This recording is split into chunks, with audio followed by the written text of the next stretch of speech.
Location: BGM Forest, Riga, Latvia. This happened a while ago, back in late July, early August of 2022 at around 9 p.m., I think, maybe slightly early. Me and my friend decided to take photos in the forest.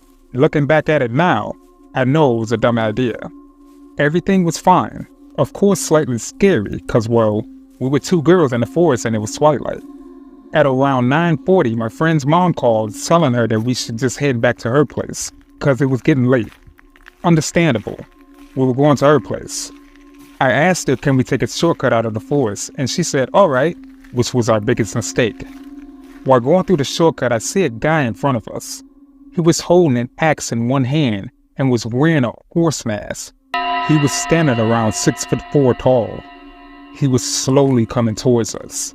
I take my friend's hand because I'm thinking that maybe we're gonna die, and I tell her, do not go there. There's a dude wearing a horse mask, in which she ignores me and continues walking towards him slowly.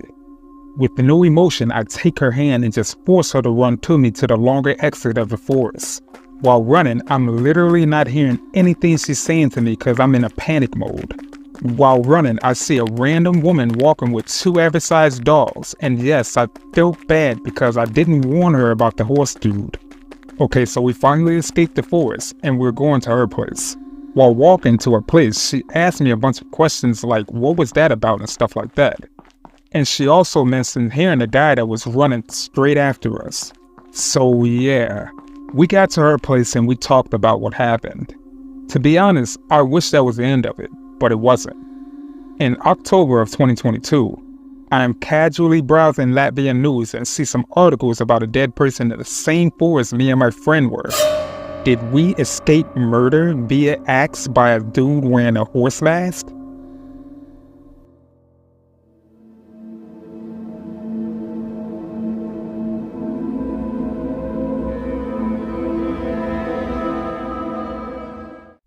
I was 23, and I had a long-distance boyfriend. He would come and he would see me, and on this day, we parked outside of the nature trail and fooled around in the car briefly before I exited. None of the vehicles in the parking lot seemed to be occupied, but I was wrong. I'm about to get out of the car and decide to grab my knife out of my bag before I start walking the trail. I normally wouldn't do that. I also decided to put on a bigger t-shirt over my tank top. I said goodbye to my boyfriend and started down the trail. I wanted to walk before going home. This isn't a hidden trail. This is a populated area. If you run about a minute down the road from the trail entrance, you're outside of a business. As I'm walking, I start to sense someone is behind me. I am certainly carrying a knife in front of my body. I continue walking and finally look back to see a middle-aged man following me. As I pick up speed, he does as well. I tell myself I'm being paranoid. It's the middle of the day. How could he even do anything to me? He continued to follow me, and I see a bench coming up. I decide the best thing to do is to hurry up to the bench that's facing the trail and hold my knife out in front of me in an obvious way. I cannot express to you how shocked I was to see when I sat down and he saw my knife. He put out a bigger knife in front of him out of his pocket. I couldn't believe it. He saw the face I made and ran immediately to the adjacent trail that was deeper into the wooded area. I got up and started running the main trail he had followed me down. When I got to the parking lot, there was one vehicle, a truck, running, with no one inside. I'm guessing this was his vehicle. I continued running until I got into the middle of town. I don't know what to make of this. Surely if he got me there, someone would have heard or seen it. I mean, are people really that bold? I also think that he may confuse me with a sex worker because he may have seen me in the car. Does anybody have any thoughts on this? Good evening, everyone. If you happen to like our content, then please like, share, and subscribe. Subscribing is free. If you ever feel the need to change it, you can always do so. Make sure you hit the notification bell so that way you never miss any of our content. Now back to the video.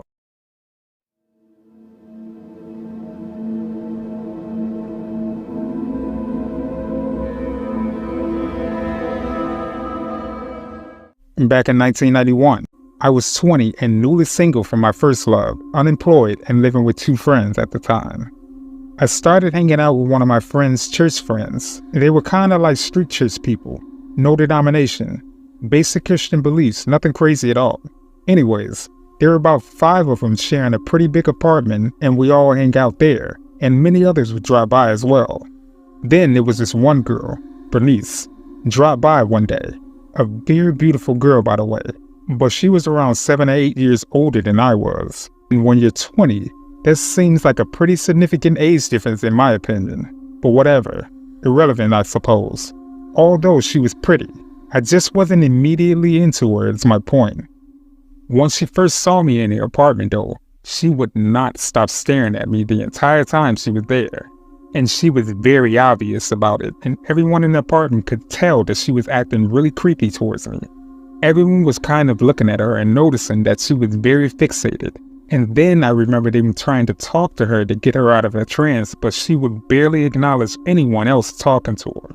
There was so much tension in the approximate 1 to 2 hours that she was there. I was new to this group and a shy person in general, so I didn't want to come out and ask what the hell was going on, as I'm sure other people would have. So I just stayed in my corner and kept watching TV and tried not to look in her direction, etc. Then, once she finally left, I could breathe again. They eventually admitted to me that she had a few psychological problems, is the best way I could remember the description. It was a long time ago, so I can't remember exactly what was said about her, so I'm trying to keep it simple. After this revelation, her weird behavior made a smidge more sense, but still didn't point to what this all had to do with her fixation towards me that night. Maybe it was because I was the new guy in the group that night and she was not used to seeing anyone new? Who knows, I thought. Regardless, it was disturbing and made me anxious about seeing her again. So about a week later, I think, I drop in and everyone there is staring at me when I walk through the door. "Well, what's going on?" I asked. "Bernice was here today." "Oh, okay, and?" "She left a letter that she wrote for you, here." And she had written a 2 to 3 page letter to me that she just left on the table for everyone else to see and read if they wanted to, which is why they were all acting so freaked out when they told me about it. Anyways, they told me that it wasn't good.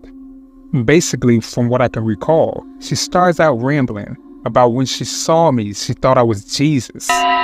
She goes on and on about it, saying things like, "I'm not 100% sure if you are or not, but I think you are, and I love you with all of my heart. I can't stop thinking about you. I just want to be together," etc., etc., etc. I almost shit myself halfway through reading this thing, and everyone there was in suspense as they were watching me read it. Once I was done, I probably looked as pale as a ghost. I seem to remember them telling me not to worry about it too much, and that they would make sure that she wouldn't come around anymore, in a nice way, mind you, especially if I was there.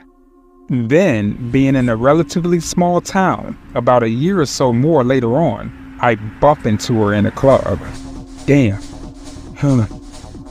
It was about 2 or 3 days before Christmas, and I said hello to be nice because she came right up to me. My heart was in my throat. I imagine probably started sweating profusely in that instant. I remember her talking to me kind of normal for a few minutes. Normal chit-chat about how I was and stuff like that. So I thought, okay, maybe she came to her senses a little. I was hoping and praying. I let my guard down a little and started to relax. Within 5 minutes of the conversation though, she drops a bomb and invites me over for Christmas supper at her mom's house with her and her mother. This may sound like an innocent and probably nice thing to do under normal circumstances, but not in these circumstances. This was way, way too much.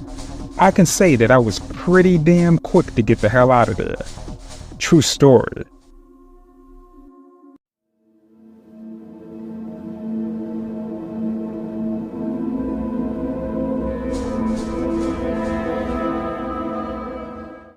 Back when I was 13, I used to go to a park that was a couple of blocks away from my house.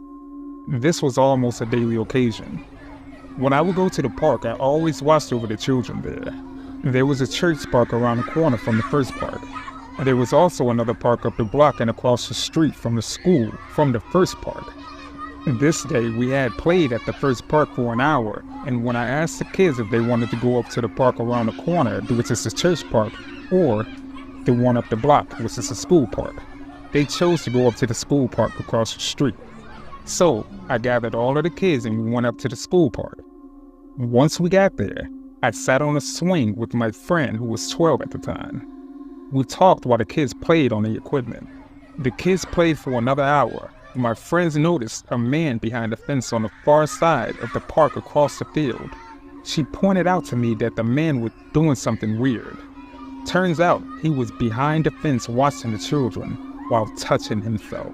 Disgusted and scared, but also being the oldest there, I walked over to the fence to keep a distance at least 15 feet or so from the fence to see if that's exactly what was happening. She was right. He was touching himself. I then stupidly decided to yell at him to stop and leave. When he didn't leave or stop and actually started getting excited, I ran back to my friend and I got our phone to call the police as mine was dead. I got on the phone with him, went outside of the fence and told him I was calling the police. He then approached me and tried to touch me with the same hand that was in his pants, all while smiling at me. The police picked up and I told them everything that was going on.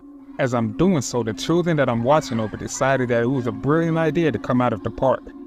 They're all younger than me as well, ranging from 12 to as little as 4 years old. They were saying things and agonizing the man.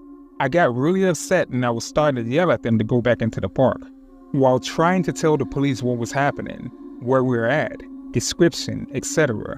But the kids just weren't listening. There was one specific girl that he seemed to take interest in though. She was 11 and her little sister was 8. He started to yell things at the little girl while laughing. Won't repeat the things as they were horrible and involved CSA. I told them to go home and thankfully those two went home. But that didn't stop him from scaring the others. He started running at us and then running away before he reached us. He did that up and down the block for a couple of minutes, all while still laughing. He then tried to run away as I'm still on the phone. I told the other children to go back to the park because I had planned to follow him from at least a block away. Why I thought as a 13-year-old to be doing something like this in the first place really was beyond me. Looking back on the situation, I was mindless on the fact that I was actually following someone that was crazy. But to be honest, I was just running off adrenaline and I was more upset than afraid because it kept scaring the other kids. Unfortunately, those kids didn't listen when I told them to go back to the park. Instead, they followed behind me. We made it about 5 to 6 blocks away from the school park. I kinda lost them trying to keep my distance, but when we saw a police car, me and my friend flagged down the car. The police officer asked us what was wrong. I told him everything that I told you guys. They turned the lights on and went in the direction we pointed them to. All of us children started to run after the police car to see what was going to happen next. The police ended up catching up with the guy.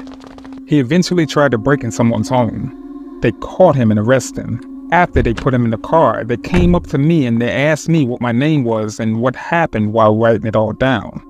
By this time, all the neighbors had came out to see what was going on. The parents also started to show up to the scene, mine included. My mom was with me while I was telling the police about the incident. Everyone went home after that. A few weeks go by and my mother received a call asking if I would testify in court. She declined and that was the only time we were asked. Soon, we've seen an article in the Pioneer Press about the incident. Apparently the man was on meth when this happened, which makes more sense. He also had a prior incident where he was caught groping a 13-year-old's chest at another school in the area. That man is so foul and disgusting, and I'm just glad that all of the kids I had to watch over went home safe. I feel so sorry for the other little girl who had to experience that alone as well.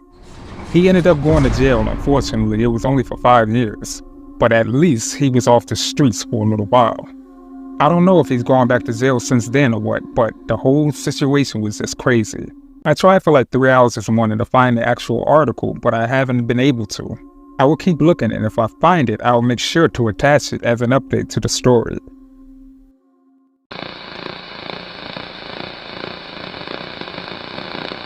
Good evening, everyone. This is Yuri K, and this is the end of the video.